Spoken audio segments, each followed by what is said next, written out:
Market లో invest చేసి మీ డబ్బులు డబుల్ చేసుకోవాలనుకుంటున్నారా? సుందరరామిరెడ్డి గారి సెమినార్ కి అటెండ్ అవ్వండి.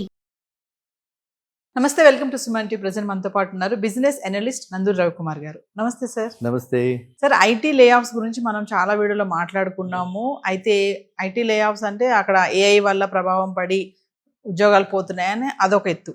ఇంకా చూసుకుంటే ఇంక హైదరాబాద్లో ఫ్లాట్స్ కొన్నటువంటి ఐటీ ఉద్యోగులు ఎవరైతే ఉంటారో కొని వాటిని రీసేల్కి అమ్మేస్తున్నారంట. అంటే ఇది ఎందుకు ఇలా జరుగుతుంది? అంటే హైదరాబాద్ రియల్ ఎస్టేట్ ఎలా ఉంది, ఏంటి, అసలు ఐటీ ఉద్యోగులు కొనడం ఎందుకు, దీన్ని అమ్మేయడం ఎందుకు, అసలు ఏం జరుగుతుంది అని అంటే ఇప్పుడు మనం గతంలో చెప్పుకున్నది ఏంటంటే ఐటీ ఉద్యోగులకి జాబ్లు పోవడానికి ఏఏ ఒకటి కారణం. రెండవది ఏంటి, సాఫ్ట్వేర్ ఎక్స్పోర్ట్స్ తగ్గిపోయాయి. అక్కడ యూఎస్లో కండిషన్స్ మారిపోయాయి. అవన్నీ ప్రభావితం చేసి పాపం వీళ్ళకి జాబ్స్ పోతున్నాయి. వీళ్ళందరికీ లే ఆఫ్లు పోతున్నాయి. కొత్త వాళ్ళు హై ఇన్కమ్ వాళ్ళని తీసేసి కొత్త వాళ్ళని నలుగురు ఎదురు వేసుకుంటున్నారు. ఆ విధంగా ఐటీ కంపెనీస్ అంతా కూడా they are reducing the cost. Profit పెంచాలి, ప్రాఫిట్ చూపించాలి, ఇన్కమ్ తగ్గిపోయింది, ఎక్స్పెండిచర్ తగ్గించాలి. సో అది సింపుల్గా వాళ్ళు ఆ విధంగా లే ఆఫ్ డిక్లేర్ చేస్తూ పోతుంది. కానీ 2 ఏళ్ల క్రితము 3 ఏళ్ల క్రితము బుక్ చేశారు ఈ ఫ్లాట్స్. ఒక గేటెడ్ కమ్యూనిటీలో ఫ్లాట్ కొనుక్కోవాలంటే construction period minimum 3 years. So ఇప్పుడు వాళ్ళు అప్పుడు బుక్ చేశారు. ఇప్పుడు వీళ్ళకి తీసుకుని ఈఎంఐ కట్టగలిగిన పరిస్థితిలో లేరు. ఎవరైతే మీరు అంటున్నారో లే ఆఫ్ అందరూ అయిన వాళ్ళందరూ కూడా కొంతమేర సేవింగ్ చేసుకున్న వాళ్ళు, కొంతమేర వాళ్ళు ఒక 6 నెలలో సంవత్సరము మళ్ళీ కొత్త జాబ్ గురించి ట్రై చేసుకుని మళ్ళీ స్కిల్స్ అప్గ్రేడ్ చేసుకుని ఎప్పటికప్పుడు మనం ఏం చేయలేము. మారుతున్న పరిస్థితుల్ని బట్టి మనం అప్పటికప్పుడు మనం కూడా మారుతూ ఉండాలి, మనం కూడా నేర్చుకుంటూ ఉండాలి. వాళ్ళ క్లాడ్ అయ్యాయి, అడ్వాన్స్డ్ క్లాడ్ అయ్యాయి, డీప్ సెర్చ్, ఇవి ఈ సబ్జెక్ట్స్ అన్నీ వచ్చేసాయి. ఎక్కడ చూసినా మాస్టర్ క్లాసెస్ క్లాడ్ అయ్యి మీరు చూస్తూ పోతున్నారు. సో ఈ అడ్వాన్స్డ్ క్లాడ్ ఈ వాడు నేర్చుకుని వాడు జాబ్ తెచ్చుకునే లోపల బ్యాంకు వాళ్ళు కూర్చోరు కదా ఖాళీగా. బ్యాంకు నామ్స్ ప్రకారంగా, ఆర్బీఐ నామ్స్ ప్రకారంగా 3 EMIs కనుక మనం కట్టకపోతే అది ఎన్పిఏగా చేసేసి తర్వాత ఆక్షన్కి వెళ్ళిపోతుంది. మళ్ళీ ఆక్షన్ వస్తుందేమో అని ఆశగా ఎదురు చూసేవాళ్ళు మళ్ళీ ఆ గ్యాంగ్ వేరే ఉంటారు. సో ఇందువల్ల వీళ్ళు ఏంటంటే, నేను గతంలో ఒక వీడియోలో చెప్పడం కూడా జరిగింది, ఆక్షన్కి వెళ్లకుండా ఆక్షన్కి వెళ్ళిపోతుంది ప్రాపర్టీ, మనకి తక్కువ రియలైజేషన్ వస్తుంది బ్యాంకు ద్వారా.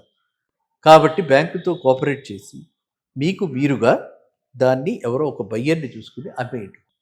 మన వీడియోలోనే మీ ఛానల్లోనే చెప్పడం జరిగింది, అర్థమైందా? సో ఆ విధంగా అమ్ముకోవడం వల్ల మీకు కాస్త డబ్బులు ఎక్కువ వస్తాయి బ్యాంకు వాళ్ళ అమ్మేదానికంటే.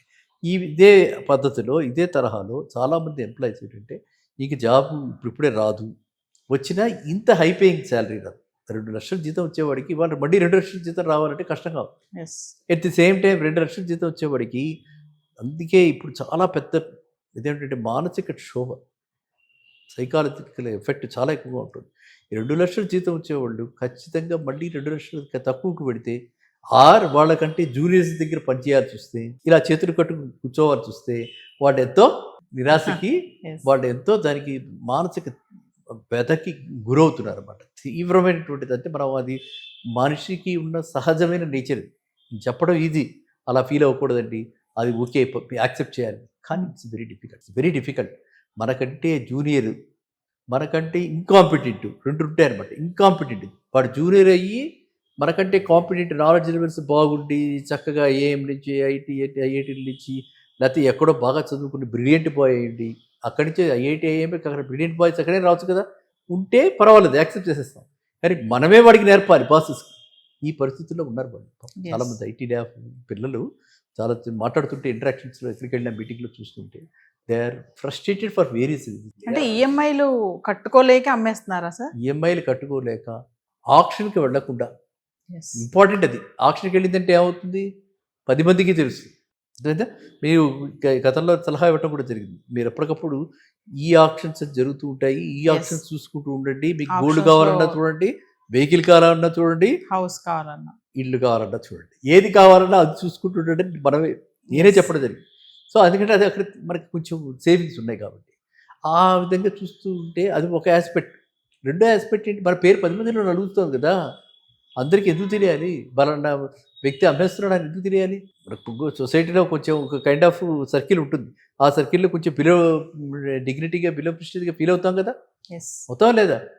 సో అది అడుగుతున్నది. ఎందుకంటే మీరు చాలా రకరకాల వేరియడ్ సబ్జెక్ట్స్ మీద, సైకాలజీ మీద స్టడీ చేస్తుంటారు కాబట్టి సైకలాజికల్గా దెబ్బతింటాడా మనిషి? 10 మందిలో ఎక్కడైనా మనకు తెలుసు. అందు గురించి ఏంటంటే తెలియకుండా వీళ్ళల్లో వీళ్ళే మెల్లగా ఈ వేరియస్ సైట్స్ ఉన్నాయి, ఈ వాటిల్లో వేసి రీసేల్లో ఈ ఫ్లాట్స్ అన్నీ అమ్ముతున్నారు. ఫ్లాట్ని రీసేల్కి అమ్మేస్తున్నారు కొని. అది కానీ రేటు విషయంలో మాత్రం మోర్ ఆర్ లెస్ వాళ్ళు కూడా జాగ్రత్తగా చూసుకుని ఎంత వీలైతే అంత రాబట్టుకోవడానికి ట్రై చేస్తున్నారు.